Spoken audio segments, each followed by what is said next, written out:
Hola, buenos días y bienvenidos a este nuevo vídeo de nuestra sección La Bolsa al Día.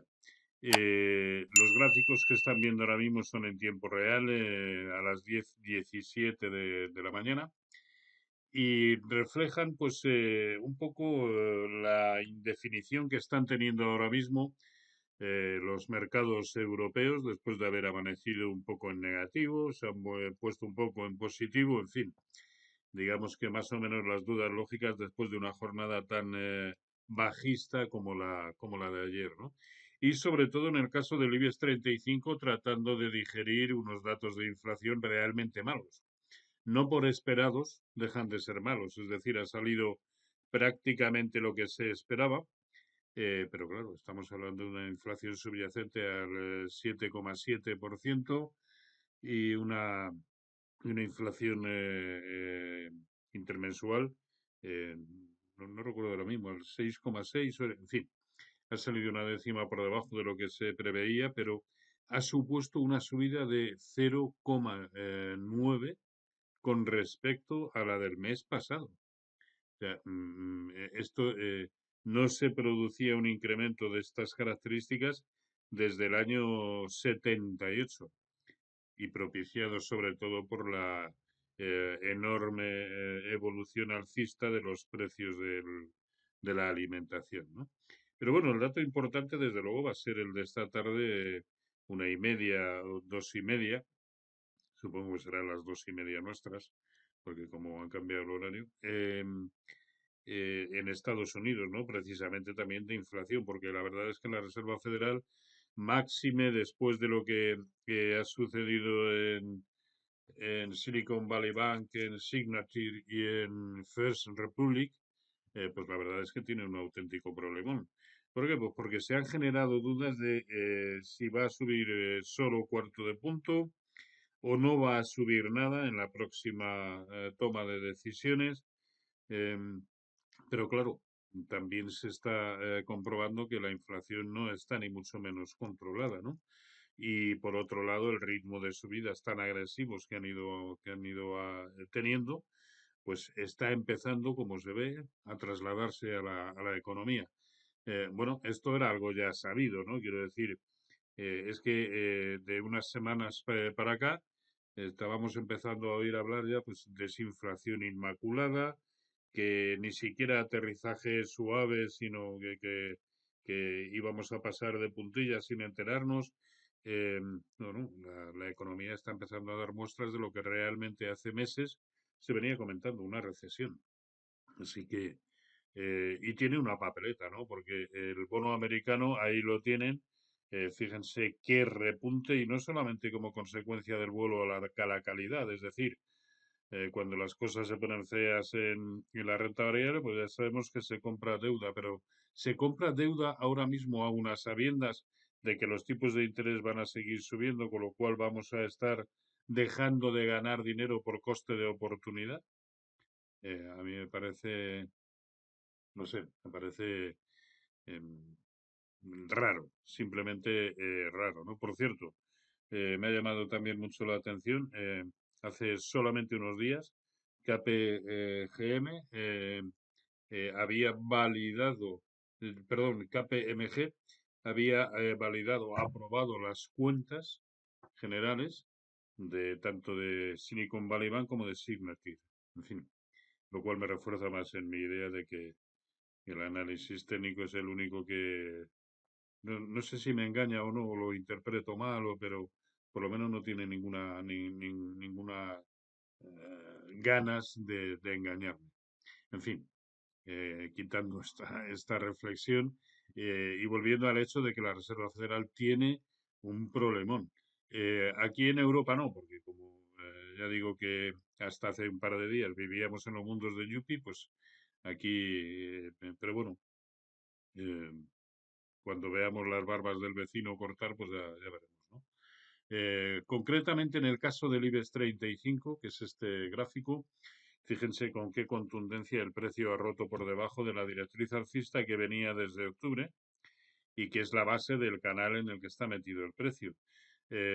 No sabíamos cuándo, pero decíamos, más tarde, perdón, más pronto que tarde, esto tiene que corregir, porque toda esta subida desde octubre del año pasado de un 30% tiene que ser matizada. Bueno, pues eso creo que es lo que simplemente está empezando a suceder y esto no significa el Armagedón ni nada semejante, es matizar toda esta gran, enorme subida, ¿no?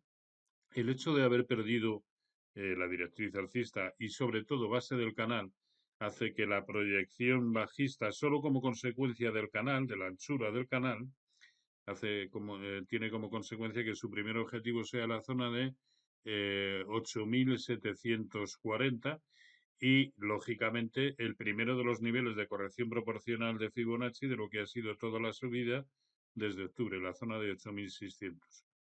De no sujetarse ahí, siguiente parada, 8.335 y siguiente 8.070. Recordemos que este camino que acabamos de describir, no augurar, describir, es algo que ya están haciendo los índices americanos.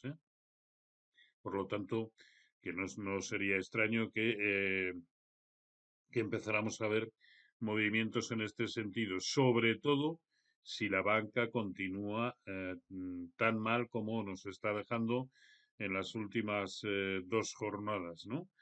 Fíjense que de estar atacando y parecía que incluso consiguiendo romper por encima de la enorme resistencia en 117, bueno, pues de un plumazo fíjense el guantazo que se ha dado. Y es normal, y es que cuando hay dudas, yo no digo que tenga que haber necesariamente ni mucho menos un efecto contagio, pero las pruebas cantan. Es evidente que desde luego nerviosismo ha causado, ¿no? Y lejos de atacar y romper esa resistencia, pues está empezando a hacer lo mismo que los demás. Corregir a toda la gran subida que se inició en octubre y con un primer objetivo en un soporte, porque ahora mismo se ha detenido en un soportito, porque no es de gran calibre, en la zona de 103, pero puede ir a buscar la zona de 100, que es un soporte horizontal importante, y sobre todo lo que decíamos del resto de los índices, el primero de los niveles de corrección proporcional de Fibonacci a lo que fue toda la subida y por lo tanto la zona, bueno, no miento, 100 es la primera, es 0,382. El siguiente sería 94,75. Yo creo que como mínimo se va a dirigir a esos niveles, ¿no? Así que, bueno, pues vamos a estar muy atentos. De la misma manera que estaremos atentos a estos mínimos del DAX, los que nos dejó en mínimos intradiarios ayer, en 14.900. Pero fíjense que los primeros niveles de corrección a toda la subida desde octubre quedan alejados. El primero es la zona de los 14.520. Es decir, que aunque estamos lejos, pero yo creo que eso es lo que va a suceder. De la misma manera, bueno, el Eurostoxx está exactamente en el mismo soporte y el primer nivel de corrección proporcional es 3.900.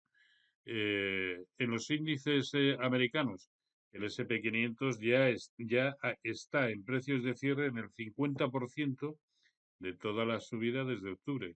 O aquí ya ha comenzado y sobre todo teniendo la caída de momento en ABC, bueno, pues la C, si es coherente con A, debería llevarlo como mínimo hacia la zona de 3.770. El Nasdaq 100 también ha llegado al 50%, como ven, movimientos muy similares. Eh, el, vaya, el Dow Jones, vamos a verlo. El Dow Jones es el primero que ha rebasado niveles de soporte importantes, como fue también el primero en irse por encima de cualquier nivel de corrección proporcional en el rebote, a toda la gran caída desde los máximos. Luego parece que está iniciando un proceso de convergencia con el resto de índices, quizá no tanto con el Russell 2000, fíjense qué enorme caída, ya está por debajo del 0,618% de Fibonacci de toda la subida desde octubre. Así que sí parece que esto pueda empezar a significar y eso puede cobrar mucho más sentido a partir de las 2:30 de hoy, cuando conozcamos el dato de inflación y podamos aventurar cuál va a ser el siguiente movimiento de la Reserva Federal, que ahora mismo causa mucha, no inquietud, eso es evidente, pero sobre todo mucha indefinición, mucha discordia, ¿no? Pocas veces yo creo que hemos visto a la Reserva Federal en los últimos tiempos con tantas dudas con respecto al camino a seguir, porque hasta ahora digamos que temas de crecimiento económico no estaban significando un problema. Ahora ya probablemente sí. Por lo tanto, tiene un problemón. Venga, sin más, que me estoy enrollando mucho. Pues volveremos la semana que viene. Cuídense mucho y un saludo.